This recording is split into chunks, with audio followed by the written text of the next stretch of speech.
الحمد لله رب العالمين، والصلاة والسلام على رسوله الكريم المبعوث رحمة للعالمين وعلى آله وصحبه ومن اهتدى بهديه إلى يوم الدين.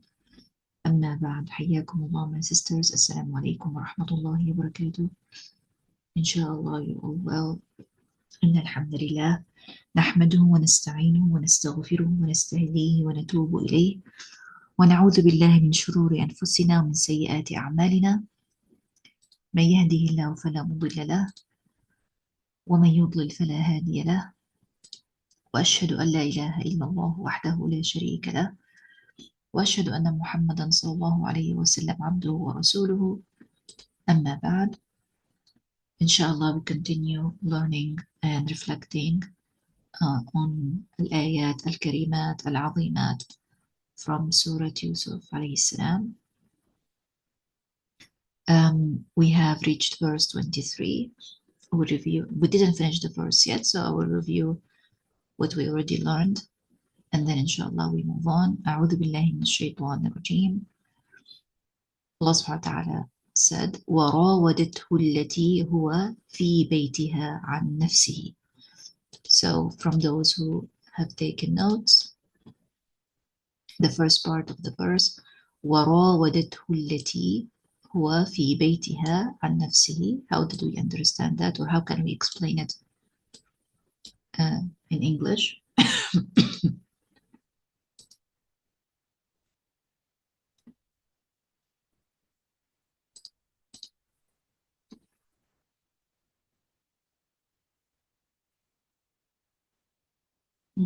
Who has notes from this part of the verse? We're reviewing from beginning of verse number 23. وراودته التي هو في بيتها عن نفسه, and asked him to do something unlawful.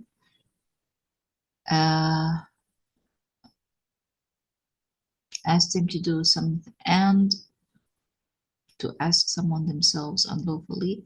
Okay, so you're trying to explain rawada. Rawada, murawada, doesn't have to mean something about somebody's own self. You have to have indication, which is عن نفسه later. Murawada is trying to convince someone with many ways. Some of them can be maybe, Allahu alam, trick ways to get someone to agree to do something that's not right, or to get someone to agree to do something they are against, they are not agreeing with, as you're going to see later. So here in this verse is unlawful, and in this verse is about himself. But murawada itself, if you're trying to explain what rawadatu means, rawada can mean to try to get someone to do something they are against, they are not agreeing with. In many ways, the one who's trying will use many ways to do that. So what you can say, and asked him, the one who, don't add now unlawful, wait until you reach عن نفسه.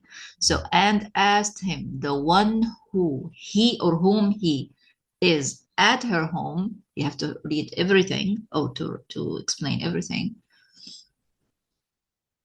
about himself. So try again, please. And asked him.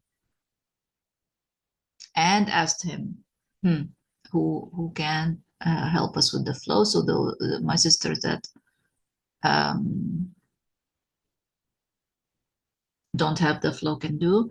And I ask you something, a favor, please to do for me. Please don't send me private messages during the class. Please don't do that. If I see a private message, I'm not sure I'm going to read it. If you think there is something you cannot share with all of us, it's okay. You don't have to share it with any of us. It's fine. So please don't send me any private messages. Please, let's try and read. وراودته التي هو في بيتها عن نفسه. How can we explain?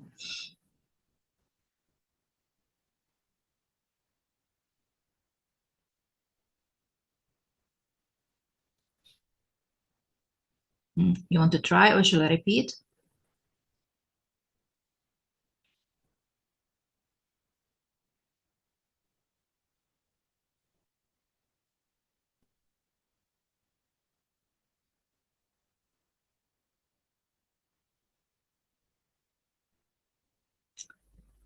Okay, I'm not getting answer. I'm not sure if you're working on the answer. I'll give you one more minute, inshallah.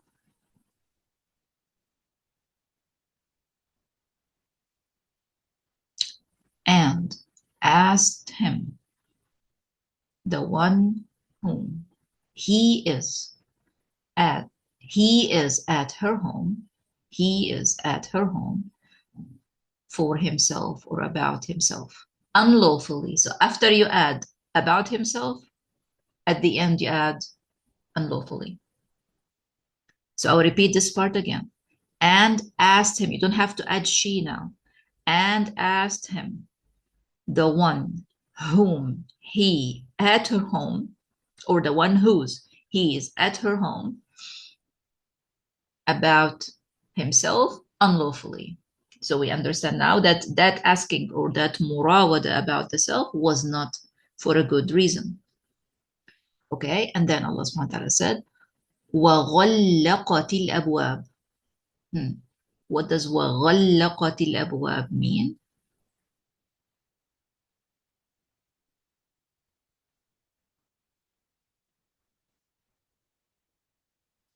The next part of the verse. And she closed the doors. Correct. We had a note about غلق as well. So yes, generally it means that. And she closed the doors or the gateways. And she closed the doors of the gateways. What do you mean by many times? So we have a note about غلق. غلقت is different than أغلقت. أغلقت, she closed. غلقت, why the shadda on the lam is there? That's the note you have, like extra note. It was done repeatedly, أحسنتم, because she had to close those many doors, so you find the shadda on the lam. Okay. Okay, mashallah, أحسنتم, جزاكم الله خيرا. After that, Allah subhanahu wa ta'ala said, وقالت هيت لك. وقالت هيت لك. We explained that as well. وقالت.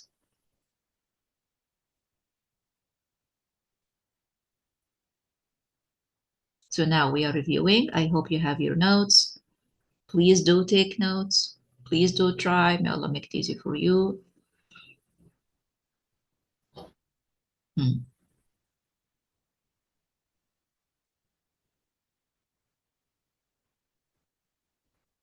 Okay, and so وقالت, and she said. And then هيت لك can mean two meanings, like our sister here put.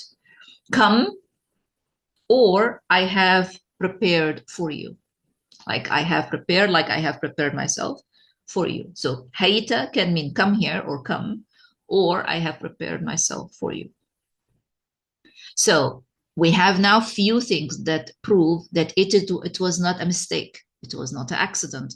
No one in that situation could think, oh, now maybe she wanted this and I misunderstood. No, there is murawada, which means there is a trying more and more and more times to do something and that the person is not agreeing with. And then there is repeatedly of the action of closing because there were so many doors. So there was a determination. But that was not it. There was as well what noticed here, what we noticed here together last time. There was a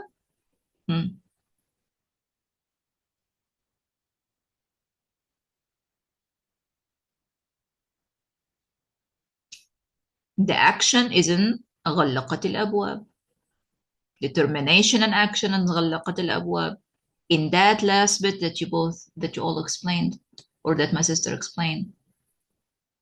There is a saying, Ahsanti, there are words. Now it's being said in words. So it is not an action that someone could misunderstand or think, okay, maybe she wanted something else and I misunderstood. No, there are words now. She is saying it with the word. Ahsanti. Jazakallah khairan.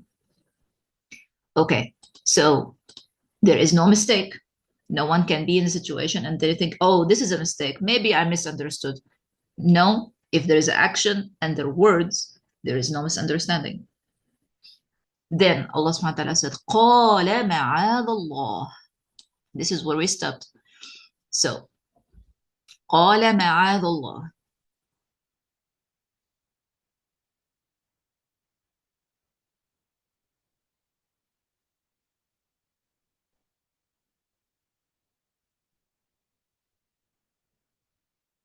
So قال, it's Yusuf alayhi salam responding to all that, to تغليق الأبواب, to closing of the doors, to the words, to the مراودة.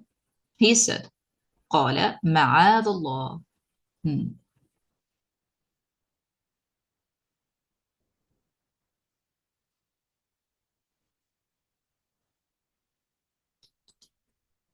He said, may Allah give me protection or refuge.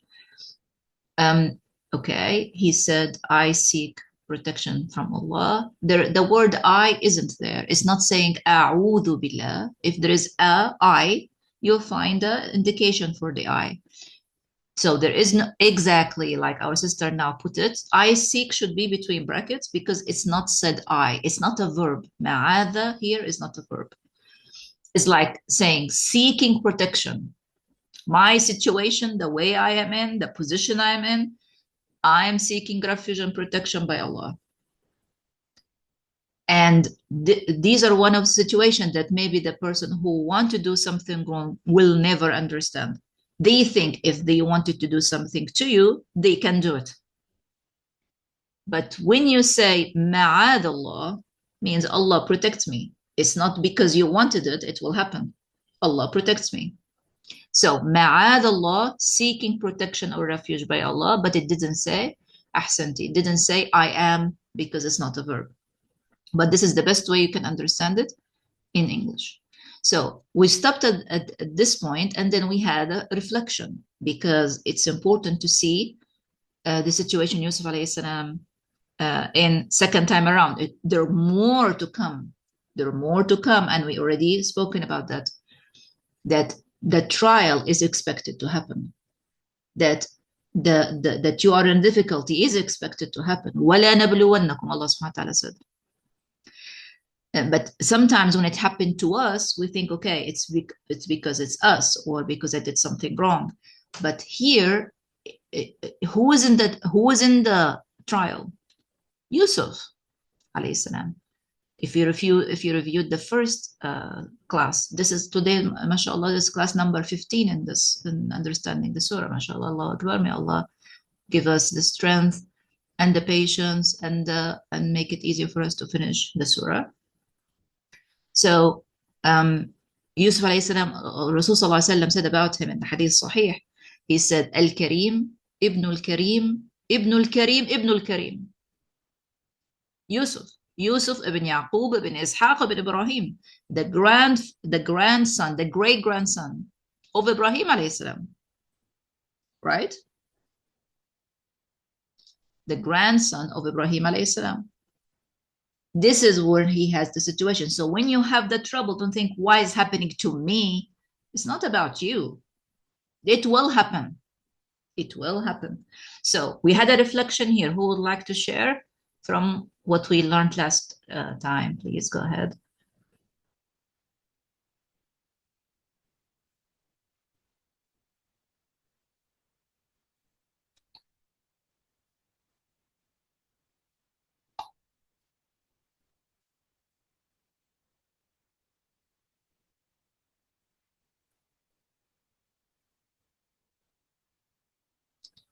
Okay. Okay, so we understand this is a mihna, and we understand this is the second time around where he has a mihna. Mihna means hardship. Something hard, something you have to decide to deal with. But it's not the first time, it's the second time. The first test, he didn't have a choice. And what was the first test? When what happened with his brothers and them taking him with how they approached the father and convinced him to send Yusuf alayhi salam as a child with them, and then what they did to him and threw him in the way, all that. He's a child, he doesn't have a choice in doing it. And that was his first mihna. Second mihna, this is now he, as we understood from previous verse, he is, Allah subhanahu wa ta'ala said, بَلَغَ أَشُدَّهُ. So now he is in a body and in a mind that he is بَلَغَ already. He reached maturity. He is beyond 30 years old. So that's the second mihna. So our sister, he's saying, if you have a test in the childhood, you have to have okay. It's not because if you had a test in the childhood. It's not like that. It's the other way around. Having the test with the choice, already conclude that you had another test before that you had no choice in. You see, it's the other way around. Why? Why? Because first time, when you had no choice, you need to learn something. You need to learn that this is hard. You need to learn to have patience. If someone would say, okay, if I cry, maybe it will change. And then we cry and it doesn't change. Maybe if I ask for help, it will change. And then we ask for help, we shout, it doesn't change. Because there is a lesson to be learned and we have to endure that lesson as a preparation for the second time.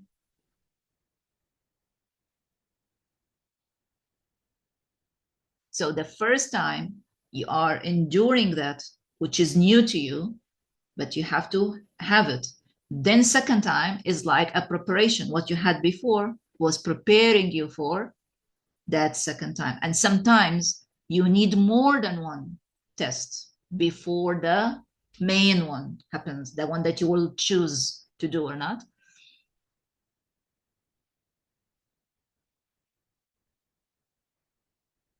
Okay, so to observe your trials, ahsanti, to observe the trial and to learn from the sabr.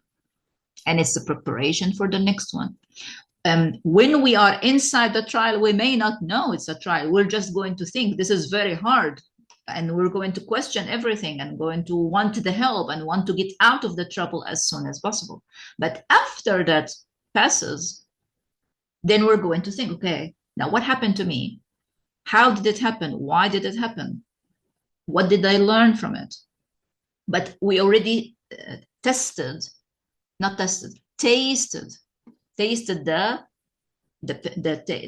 sabr. We understood we had to wait. We understood we have to grab hold of the nafs. If we breaking down will not going to help or would not help in that situation. So then we learn it is not the breaking down that solves it. It's waiting, it's holding the self under control. Then we're going to go in the second test or the third. Okay, one of my sisters said, first time, it's to learn how to deal with it. But we may not learn. This is the thing. We may not learn first time. We know it happened. It hurt so much. We know it happened. But did we learn to have sabr or not? Allahu alam. Allah subhanahu wa ta'ala knows what amount of sabr, what amount of wisdom we need for the main one, for the main test that is to come. So it may happen again. Some of us will take them one time to help to understand. Some of us will take them many times to understand. And the sooner you get the lesson, the better. So, and this is, I think I shared it before, maybe in this class on Friday or another class.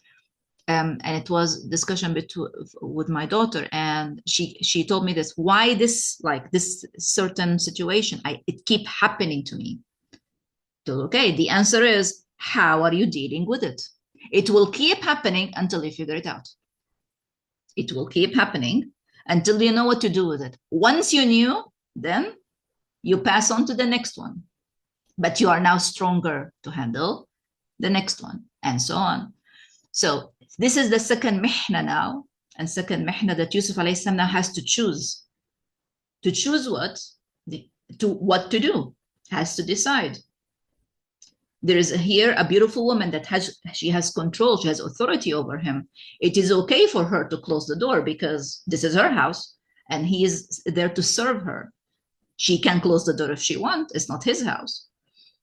But what she's asking is something he has to decide if he can let it go or not, or if he has to go on with it or not. And so the first thing he said, ma'ad Allah, protection from Allah. Allah subhanahu wa ta'ala is the one who provides the protection and the refuge. And then he continued to say, so now we carry on, inshallah, innahu rabbi ahsana mathway. So if you know any of the words here, innahu rabbi ahsana mathway. What words can you can relate to? Innahu rabbi ahsana mathwaya, or mathway when you stop at it at the end. Indeed, he is my Lord. It is not saying he subhanahu wa ta'ala.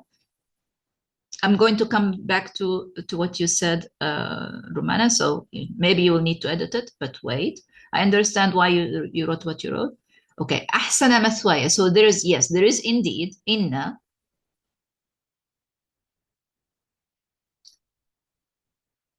Okay, my Lord, Rabbi, my Lord.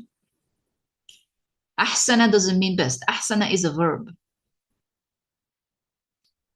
Ahsana is like,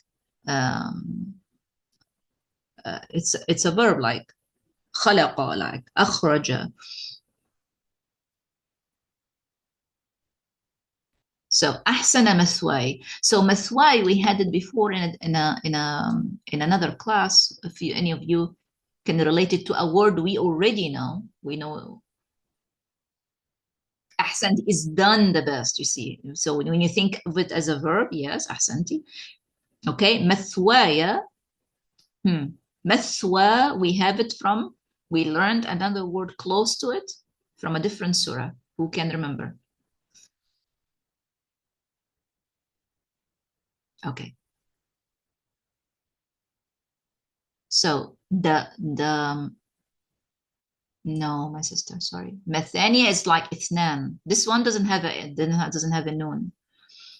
So the word that you may, my sister, I'm asking, my dear sister Romana, I'm not asking for a meaning now. I'm just asking, what is the other word from a different surah that sound like this one? The word stay and the word accommodation is in the translation. I want to ask what word you know in Arabic that mean that. Okay, so I will help now. So the word I'm talking about is in Surat An-Nazi'at. No, my sister. The word I'm talking about is in Surat An-Nazi'at, which is when Allah subhanahu wa ta'ala said, ma'wa ahsanti. So the word ma'wa and the word maswa, even they sound almost the same. Ma'wa, maswa. The only difference is the hamza and the tha. But they are used very close in Arabic. So when you say my mathwa and you say my ma'wa, it's the same. Mathwa or ma'wa is where the person end up, their home, their abode, where they stay is called mathwa or called ma'wa. Okay, and we had it as well in a previous verse when Allah subhanahu wa ta'ala mentioned what Al-Aziz said to his wife, right? Akrimi mathwahu. Akrimi, honor. He told her that. Honor his stay, honor his accommodation. So I will write now the word ma'wa, so you have a reference to it. Ma'wa, and right close to it the word maswa. So ma'wa is like this, and it's in Surah An-Nazi'at, and maswa. You see, the only difference is what? The tha and the hamza, but the word is very similar. So this is a sukoon here on top of the tha. Okay, so what Yusuf alayhi salam is saying can be understood as, indeed he is, not capital H, by the way. And this is another thing you're going to learn through Surat Yusuf. Indeed he, my Lord, here, my Lord here doesn't mean, he's not referring to Allah subhanahu wa ta'ala. Here the Lord is what, or is who, is Al-Aziz, because he is a servant. He's owned by Al-Aziz.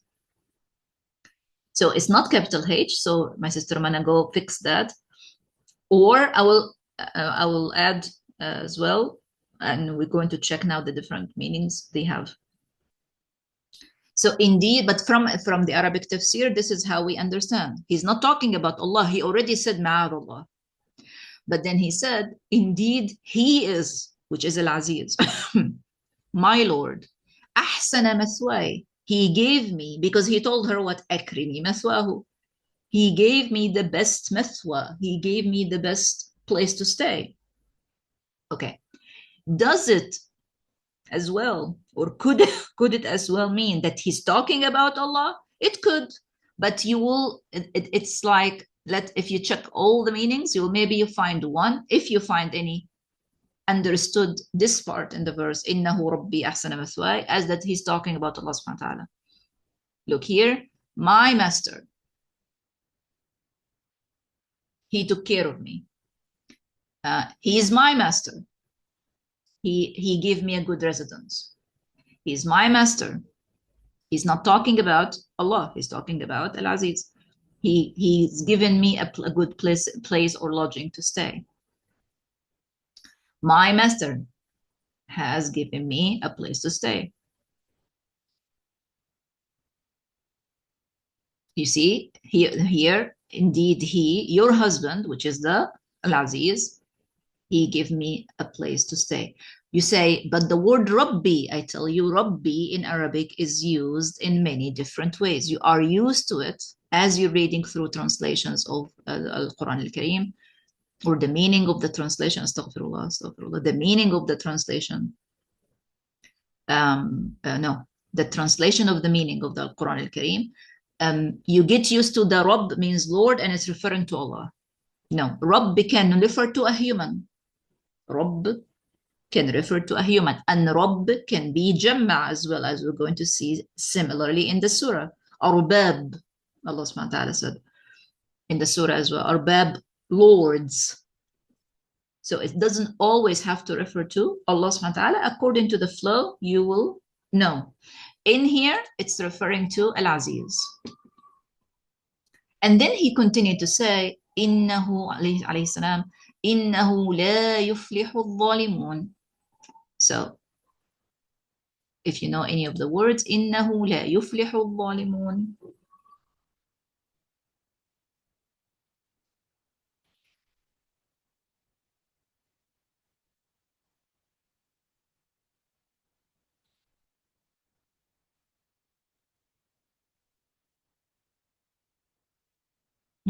إنه لا يفلح الظالمون.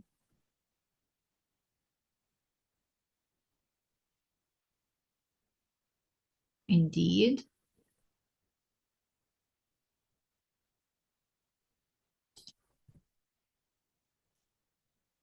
Okay.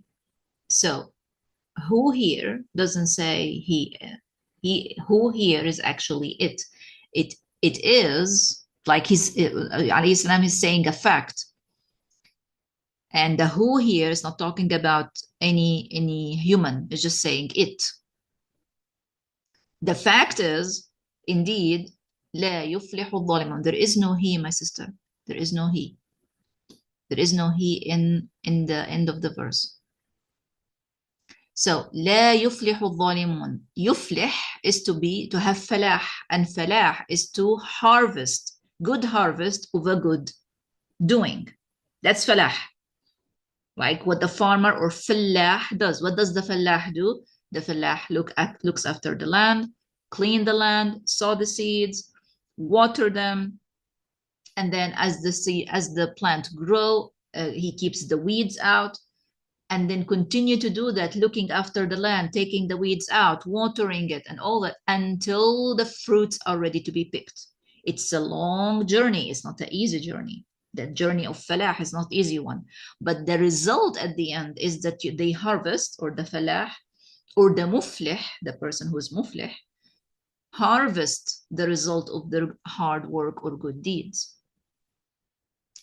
Those who, it's not even one, Allah subhanahu wa ta'ala is saying al-zalimun, many.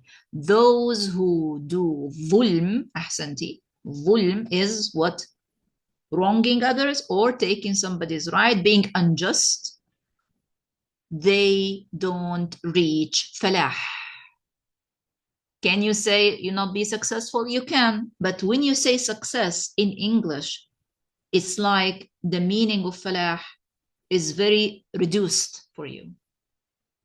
Falah, you don't think, if you think of it as a success, you're not wrong. But if you think as it as a success only, you won't understand that it has a steps. And falah in Arabic does have steps. Not like does have steps to go through to reach what falah is. So Allah subhanahu wa ta'ala is saying, الظالمون. So it's a group of people that do dhulm. What is dhulm? Being unjust, doing wrong. They don't reach falah. Means because a zalim doesn't plant something good, right? A zalim will not look after the land and will not plant good seed. A zalim will plant if they had to. What? A zalim is the one who's unjust or does wrong. What if they would plant something? What is it that they would plant? What is it that they will put on the earth? Something good or something not good?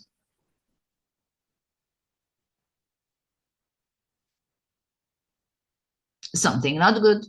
He or she is zalim. Okay, so therefore, even if they looked after, no, before the fasad, what they put, the seed they put, fasad means spread.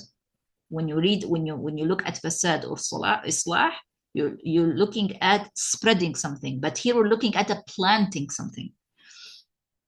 So a zalim, who the one who decided to do something unjust, they are planting a seed. If they have worked very hard and kept the weed out, and if they actually worked hard, what is this bad seed going to give? What do you think? What is the dhulm going to give? Is it going to give falah?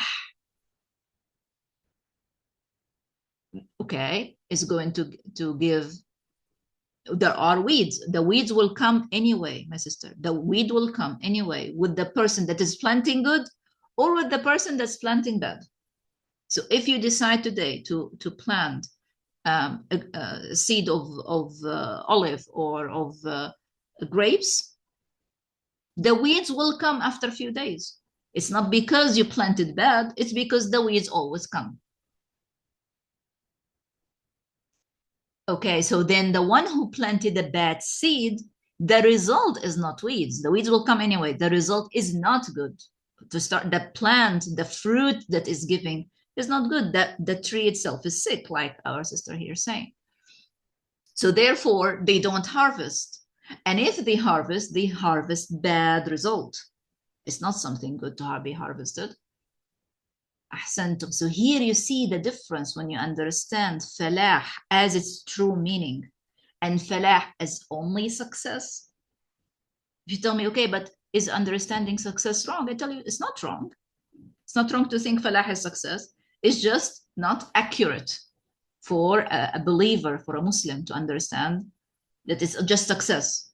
But if you understand it's a process and the person at the end will harvest what they plant, then it's better that you look after those steps. So Allah subhanahu wa ta'ala is saying, indeed, الظالمون don't reach falah.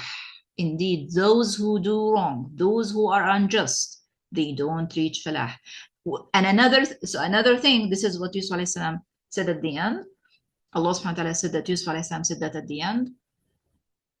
And as well, he's saying what? That he wants to be zalim or he doesn't want to be zalim. So by stating that of zalimun, they don't reach falah. They're not going to harvest anything good. He doesn't want to be among those. He wants to be with those who have falah. So he will harvest good. So that's the first faida or learning after we understand this part of the verse. Second faida, it's a rule. If you see someone zalim, you even if you didn't like it, even if you didn't like the zulm, and no one likes the zulm, of course, but you have to have yaqeen, you have to have certainty that will not stay for long, because volume is not to reach falah. Allah subhanahu wa ta'ala decided that for them. How come? How come you think volume would reach falah? What are the ways that a volume would reach falah? There isn't a good seed. It's a zulm seed, you see? So you have to count on that. When you see a zulm happening, have yaqeen that the result will always be not in their favor. Because the result, unless they repent, unless they come back to Allah subhanahu wa ta'ala and repent. Okay, so that's the end of verse 23. So starting from قال معاذ الله, so he said to her determination of doing what she wants to do with him. Now he decided, he said معاذ الله. He already sought refuge by Allah subhanahu wa ta'ala. And then he said, indeed, he is my Lord. We understand that as he's talking about Al-Aziz, that he because Yusuf alayhi salam in this situation, he is the servant or the slave, and Al-Aziz is the master. And the master in Arabic is called Rabbi. He gave me the best place to stay. So how come I do this to his wife? You see? Indeed, الظالمون, those who do ظلم, they don't reach فلاح. لا يفلح الظالمون. Then Allah subhanahu wa ta'ala continued to say, أعوذ بالله من الشيطان الرجيم, وَلَقَدْ هَمَّتْ بِهِ, and indeed, هَمَّتْ بِهِ. So let's, hamma, first, let's to understand hamma. Hamma is to have intention to do something and to take the steps in order to make it happen. So if you hamma, for example, to go today to visit your sister that just delivered newborn, or for your sister that just got out of a surgery, if this is hamma, you have the intention maybe from yesterday, but if you hamma, you'll cook early lunch, you will take the opinion of your husband. I need to go visit. Can you take me? Can someone serve the lunch in the time? So you will take the steps. And that's now hamma. Maybe you didn't go yet.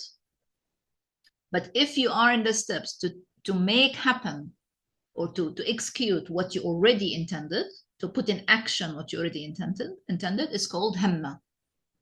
So Allah subhanahu wa ta'ala is telling us she didn't stop. Like after Yusuf alayhi salam said ma'ad Allah, and he said, how come I do this? He's ahsana mathway, and he said al-zalim la yuflih, or al-zalimun don't reach falah. That didn't stop her. She moved forward with what she planned already. We know that from the lam and the qad. So that's two confirmation. Indeed, for sure, she took steps. She advanced. She inclined. She took steps to move forward. If you look here, how different translation of the meaning understood this. So she advanced toward him. She certainly determined to do what she intended. What is the determination? And isn't taking the steps. Desired. She made for him. And desired. So you can think of it as took the steps based on the desire. She advanced. She inclined. All that can be understood from hammat bihi. وَهَمَّ بِهَا لَوْلَا أَن رَأَى بُرْهَانَ رَبِّهِ. So the next bit can be confusing if you don't read it all together. So وَهَمَّ بِهَا لَوْلَا. So لَوْلَا means لَوْلَا. First we have to try and explain لَوْلَا. So this is not the first time we see لَوْلَا. Who can help with the meaning of لَوْلَا? No, لولا doesn't mean if. لو only means if. If you say لو without the la, that's if. But لولا is not if. If not, Okay, correct. Or it has three meanings. لولا has three meanings we discussed before. No, no, no. أعوذ بالله doesn't say in case. No, no, no. If not, if only, why not? لولا can be understood in three meanings. And according to the flow, you can pick from the English the one that suits the flow the most. If not, if only, or why not can be understood as well as a question. Okay, in here, you can use if not or if only. One of the first two can go with the flow. So if you say in Arabic, you know what is the word أكلت? What does أكل mean? أكلت means I what? أكل. What does أكل mean for those who know the verb أكل? أكل means I ate. Okay, so if you said أكلت لولا أكلت, someone asked, did you have your lunch? So you say أكلت لولا أكلت لولا أن طرق الباب. I will write it here for you. أكلت لولا أن طرق الباب. أكلت لولا أن طرق الباب. طرق means the like knocking. أكلت لولا أن طرق الباب. So لولا أن طرق الباب. لولا, if not or if only, the door knocked. So that if I ask you now, did you eat? If you say that, أكلت لولا أن طرق الباب. So the question is, did you eat? So yes or no? No, I didn't. Because I was about to, I would have, like some of my sisters thought, I would have done, but the door knocked, so I didn't do it. Okay. So وهم بها لولا, he would have as well inclined or advanced أعوذ بالله, toward her, but he didn't advance toward her. Why? Because he رأى برهان ربه. He saw, alayhi salam, he saw a proof, a burhan, something with authority from his Lord or of his Lord. What is that? We don't have knowledge about it. And tafsirs or mufassirun said many things about it, but we don't have a clear proof or an authentic proof of any of the understanding they have. So what we understand? And he would have as well, because the situation and where he is, he would have done it, but he didn't. Why he didn't? Why he didn't do advance toward her? Because he saw a burhan from his Lord or of his Lord. So someone said here, sign. He saw a sign from his Lord. Another one, seen. So a proof, evidence. That all can be understood. Burhan can be explained like that. Something of proof. He saw, alayhi salam, to remind him, to keep him strong. And that will happen to you too, and you will see that at the end of the verse. It will happen to any of us. It could be that you are about to do something under a lot of pressure from whoever is putting pressure on you. It could be shaitan, it could be your nafs, it could be financial gain, it could be worldly gain, it could be you want to please someone. Someone wants you to get something by force, anything like that. But you still have a choice. You see, you are under pressure, but you still can say no. But you're just under a lot of pressure. Maybe you are about to say yes, and then something happens. And then you didn't say yes anymore. And that pause, that moment of that phone ringing or door ringing or someone called for you and you didn't do what you're about to do is the burhan, is the rahmah from Allah subhanahu wa ta'ala. So you are delayed. So maybe you think about it again. So this will happen to all of us. If you are sincere to Allah subhanahu wa ta'ala, as Allah subhanahu wa ta'ala said at the end of the verse, if you are one of those who's sincere, who watch Allah subhanahu wa ta'ala always, Allah subhanahu wa ta'ala protects you. And if you always remember that he sought protection, that is the answer he got. He sought protection by Allah, right? So Allah subhanahu wa ta'ala protected him in that moment. And he saw a burhan that stopped him from any advance, from any approach to Imra'atul Aziz, or the wife of the Aziz. So we're going to stop there, inshallah, and we're going to continue next time. Jazakumullahu khairan for attending and for participating and listening. ما شاء الله تبارك الله. جزاكم الله خيرا. اللهم إنا نسألك الجنة وما قرب إليها من قول وعمل، ونعوذ بك من النار وما قرب إليها من قول وعمل. ربنا آتنا في الدنيا حسنة وفي الآخرة حسنة وقنا عذاب النار. ربنا آتنا من لدنك رحمة وهيئ لنا من أمرنا رشدا. ربنا تقبل منا إنك أنت السميع العليم وتب علينا إنك أنت التواب الرحيم. إن شاء الله we'll continue next time. السلام عليكم ورحمة الله وبركاته.